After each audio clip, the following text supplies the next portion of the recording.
Et celui, en revanche, qui va faire de la cuisine, mais sans tablier. Sans tablier, avec une chemise quand même. Parce que vous ne vous salissez pas, jamais. C'est mieux, Pierre. On ne veut pas savoir, Pierre, sinon comment Non, mais je vous le dis, c'est tout. Alors, On ce peut mettre matin, qu'un tablier aussi, mais juste ça. qu'est-ce qu'on... Oh là là là là là là là. Oui.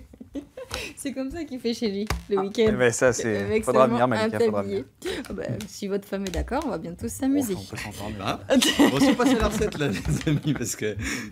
On va faire un peu de pavlova. Alors, la pavlova, petit clin d'œil à l'actualité, parce que Oui, c'est parce un que dessert qui évoque quel pays, Laurent? Moi, ça m'évoquait une façon de tirer les pénaltys. Ah oui, d'accord. Comme Zidane. Non, c'est pas ça? C'est pas la panelka, ça? Ouais, Ah, la panelka. pas tout à fait la même J'étais chose, pas mais loin. bon. Oui, Vous n'étiez pas loin. J'étais pas Bon, loin. Malika, Ça n'a rien à pavlova, voir. ça vous évoque quoi comme... Bah, du coup, c'est la Russie. Bah ouais, ça. tout à fait.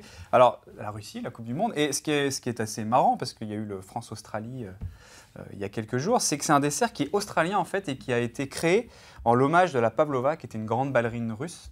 Ah. Et un pâtissier lui a créé un dessert, tout comme peut-être je vais créer un dessert. Oh là là, un c'est jour, trop... je l'appellerai le Malika. C'est original. C'est Bah beau, ouais, ça serait beau, bah oui, ça sonne ça bien. n'existe C'est mais- pas mal, encore, en plus. on fera ça. Et du coup, voilà, donc... Avec du chocolat et de la menthe. Alors, je note les la commande est ingrédients. prise.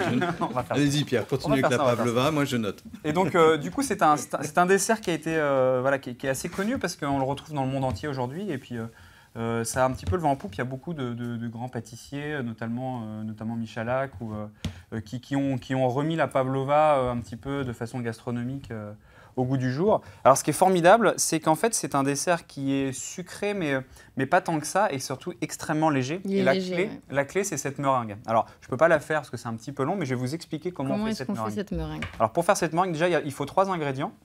Il faut du blanc d'œuf, du sucre semoule et du sucre glace. C'est tout. Une petite D'accord. pincée de fleur de sel fin en plus. Alors on va prendre 180 g de blanc d'œuf. Alors c'est bien de peser, ça correspond à peu près à 6 œufs. Il y a à peu près 30 g de blanc d'œuf pour un œuf, donc 3 x 6, 18. Mais c'est mieux de peser quand même, d'en retirer un petit peu au cas où. Si vous avez une balance, ça vous permet de réussir bien votre recette. Avec ces 180 g de blanc d'œuf, vous allez ajouter 160 g de sucre semoule et vous allez préparer aussi 160 g de sucre glace, qu'on veillera à ce qu'il soit bien fluide. Alors l'idéal, si vous avez une petite passoire, c'est vous le tamisez à la maison. C'est-à-dire vous mettez votre sucre glace dans un petit Tout le tamis, monde a une noté passoire. On va tamiser Ouais. le sucre Et glace. les- 160 grammes. Les proportions, 180 On les grammes, répète. 160, 160, Ouais. tout simplement. Quasiment, Alors après, l'idéal, c'est que si vous avez à la maison, vous savez, les grands batteurs qui ont le mouvement comme ça planétaire. Mouvement planétaire. Ouais, Oh my God. voilà, il y a une marque très connue, mais aujourd'hui, il y a beaucoup de robots qui le font. Sinon, on le fait à la main. Bah ouais, moi j'ai pas ça. Alors à la main, vous prenez un grand saladier puis un grand fouet. Et là, on le fait à la main. Alors après, ça dure 7-8 minutes pour monter la meringue. Oh, C'est Votre bien, avis, 7-8 c'est bien. minutes, hein. Après, faudra peut-être faire une petite séance de kiné. Comme, parce que la la tendinite de tendinite, l'épaule.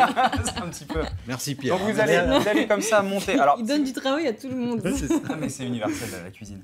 Vous allez donc monter votre meringue. Si vous avez ce fameux batteur, vous allez commencer à vitesse 1 et vous allez augmenter sur quelques minutes la vitesse. Donc on va mettre le sucre en 3 fois. Donc on met d'abord les blancs d'œufs à peu près à l'œil, un tiers du sucre. On vient ajouter à la moitié le reste, enfin le deuxième tiers du sucre. Et puis à la fin, quand vraiment c'est bien foisonné, on vient serrer avec le reste de sucre semoule. Là, il faut avoir une meringue qui fait ce qu'on appelle le bec d'oiseau. C'est-à-dire quand on va prendre la meringue avec le fouet, la meringue doit être bien brillante et faire une sorte de bec comme ça. Après, vous allez incorporer votre sucre glace. Et là, vous allez l'incorporer avec une spatule délicatement. Un peu comme quand on fait, vous On savez, lâche mousse le au fouet, chocolat. on prend la spatule. Voilà. Alors, soit au fouet très doucement, soit avec une spatule ou une maryse. Vous savez, ces petites spatules plates. Une fois que vous avez ça, votre meringue, vous allez faire, et je termine pour ça, vous allez faire des petits tas, soit avec une poche à douille, soit avec une cuillère sur une plaque. Et vous allez cuire ça 20 minutes à 160 degrés. C'est tout. Juste 20 minutes à 160 degrés. Vous aurez un résultat croustillant à l'extérieur Ça et donne envie. moelleux à l'intérieur. Bon.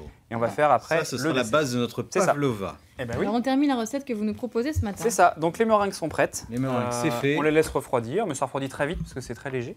Et on peut très rapidement. Alors ça se garde, ça dépend de l'hygrométrie, mais ça se garde facilement une journée, 2 jours. Il faut bien les couvrir pour pas qu'elles ramollissent. Après, vous faites une chantilly. Alors là, c'est une crème fouettée. J'ai pas mis de vanille, j'ai mis un petit peu de zeste de citron vert, mais vous pouvez mettre de la vanille. Donc là, une crème chantilly, soit au siphon, soit vous la faites à la main, soit vous l'achetez en bonbonne si vous en trouvez une de qualité. Moi, je mets un petit peu de mascarpone dedans, ça permet de la rendre bien onctueuse. Et la fameuse poche à douille. La poche à douille qu'on ne présente plus ici. Elle sert à tout cette poche à douille. Hein. Chaque semaine, Elle sert à tout. vous sortez la poche Alors, à vous remarquez, regardez, je mets un petit peu de crème dessous, déjà parce que c'est bon, comme ça il y en aura plus. douille. Ouais. Et puis surtout, je viens poser ma meringue qui est extrêmement légère, très très très légère. C'est Tenez, un peu, vous la regardez. collez avec... Regardez la légèreté, je vous laisse en porter une. C'est oui. très étonnant. Ne Effectivement. la mangez pas, Tony. Ne la Ah, cassez elle pas. est tellement légère que... Ouais, je vais la Ah, casser. c'est très fragile. Mais c'est ça l'intérêt, c'est d'avoir quelque chose, vraiment un nuage. Et Et là... on a des bonnes poignes. Hein, donc. Ouais, mais quand même, là, qu'est-ce que ça Non, non, mais c'était un petit piège, je ne l'ai pas prévenu. C'est sympathique. Ah hein. oui, ça faut être Alors, taquin. vous avez remis un petit peu de crème. J'ai mis de la au-dessus. crème. On va faire la petite déco. Ah ouais. Oh là là là là. C'est un dessert finalement très simple quand on arrive à passer la contrainte technique de réaliser les meringues. Les meringues. Ouais, doivent j'ai être- senti que pour couper les fraises, je serais au top. C'est la partie vrai. que je ferais ici. Et là, voilà, des petites fraises, j'ai rien fait, hein. Je les ai coupées en 4 ou en 2 selon leur taille. Des belles petites fraises de saison.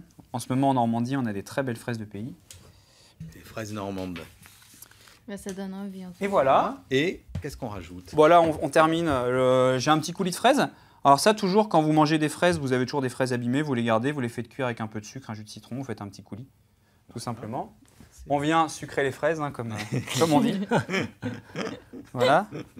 Et puis voilà, bah, ça c'est facultatif, mais Attention, Oh, Là, je fais un- l'ingrédient et mystère. au point où parce on que en est. Malika, je veux bien qu'il lui faut le dessert complet. Oui, Donc tout à fait. on vient faire un petit sorbet au basilic, tout simplement. Un sorbet au basilic. Je savais qu'à un moment, il y allait avoir un ingrédient un peu Voilà. étonnant. Mais celui-là, c'est En tout cas, c'est le petit plus de la collade Ah bah, tout de de mon suite, ça restaurant, mais change. à la maison, voilà, vous faites... Ah mais non, Parce mais tout de que suite, moi je trouve ça change. C'est un tout, ça met dessert une qu'on touche de retrouve dans verre. votre C'est restaurant. un dessert que vous avez mangé il n'y a pas longtemps, Malika, au restaurant, et qu'on peut... Et j'ai tout fini mon assiette.